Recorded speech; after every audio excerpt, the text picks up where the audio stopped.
그러면 그 지금 이제 소양강 블루베리 쪽에는 혹시 이 영상을 보신 분들이 선생님 저는 그 블루베리에 관심이 있는데 그 선생님한테 가서 블루베리 농사 짓는 걸 좀 배우면 안 될까요? 이러시는 분들이 있으면 어떡할까요?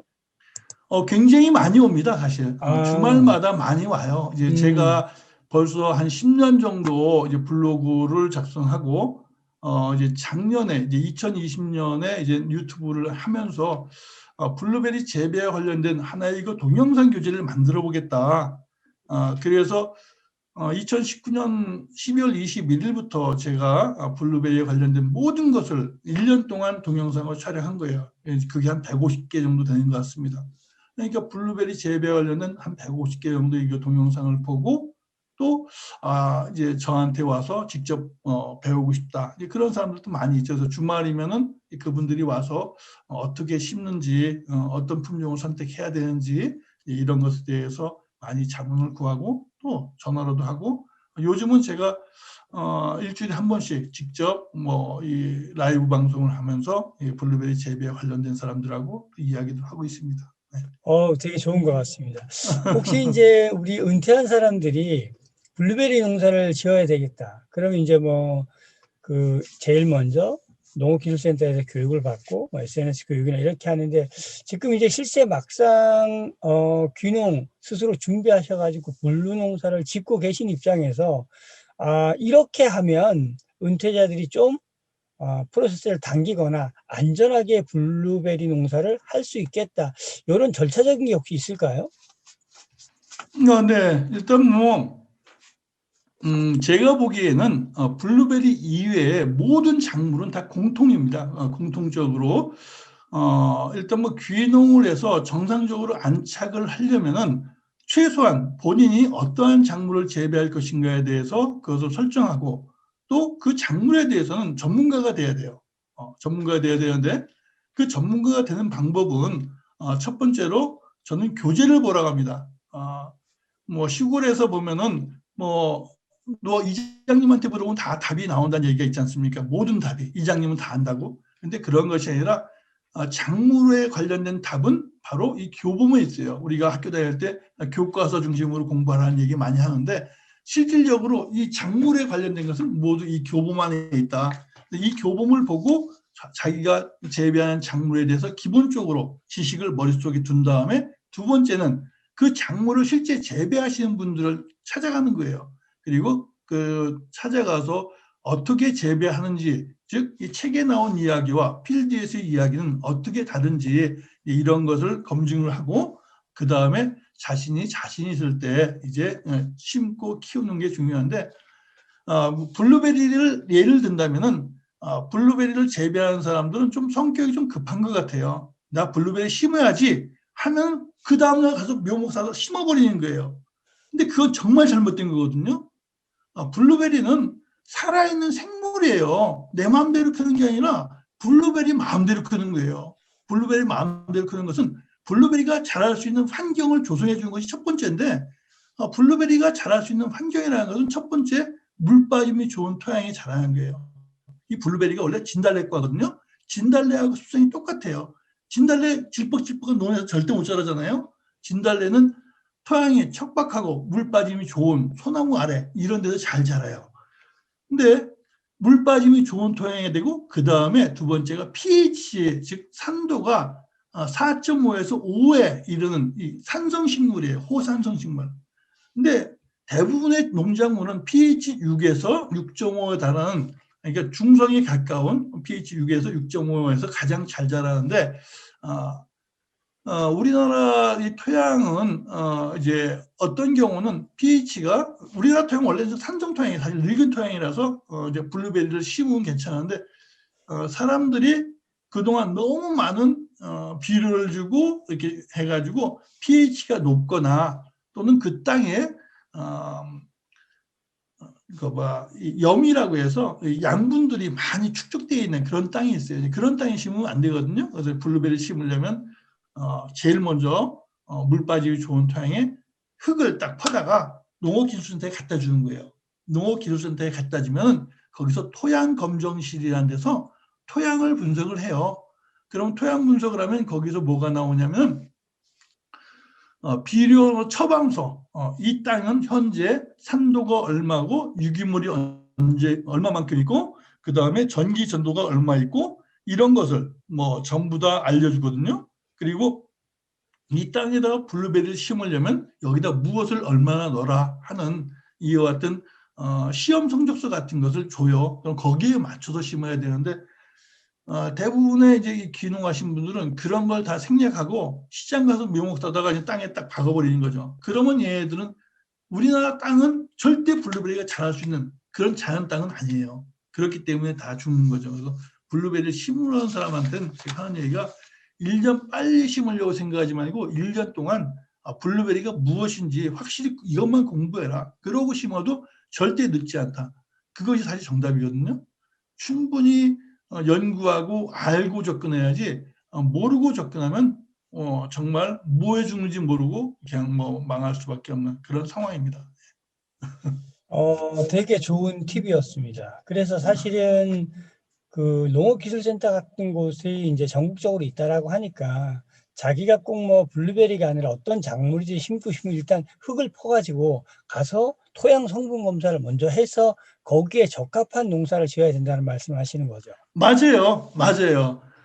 반드시 그렇게 해야 돼요. 반드시. 그러면 내가 뭐 수박을 심고 싶은데 그 땅은 절대 수박이 안 되는 땅인데 그냥 심어버리는 거야. 근데 그렇게 하지 말고 자기가 어떠한 특정한 뭐 논밭을 샀다면은 그 논밭에 있는 토양을 가져가서 분석을 해서 여기에 심어야 할 작물, 심지 말아야 할 작물, 최소한 그런 거라도 추천을 받고 또 여기에 비료가 얼마만큼 많이 있으니까 비료를 더 주면 안 된다.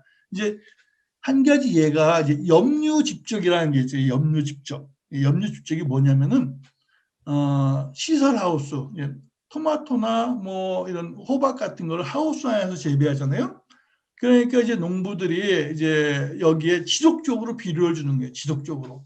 그러면 그 비료가 이 농작물들이 자라면서 다 빨아먹으면 다행인데 빨아먹지 못해요. 정말 뿌린 것에 한 10분의 1도 아마 못 쓸 거예요. 우리가 너무 많이 비료를 쓰니까 제일 많대요. 현재 비료 쓰는 양이.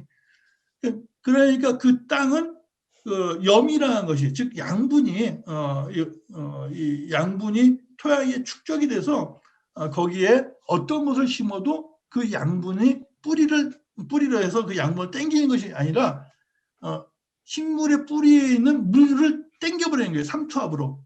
삼투압 작용으로.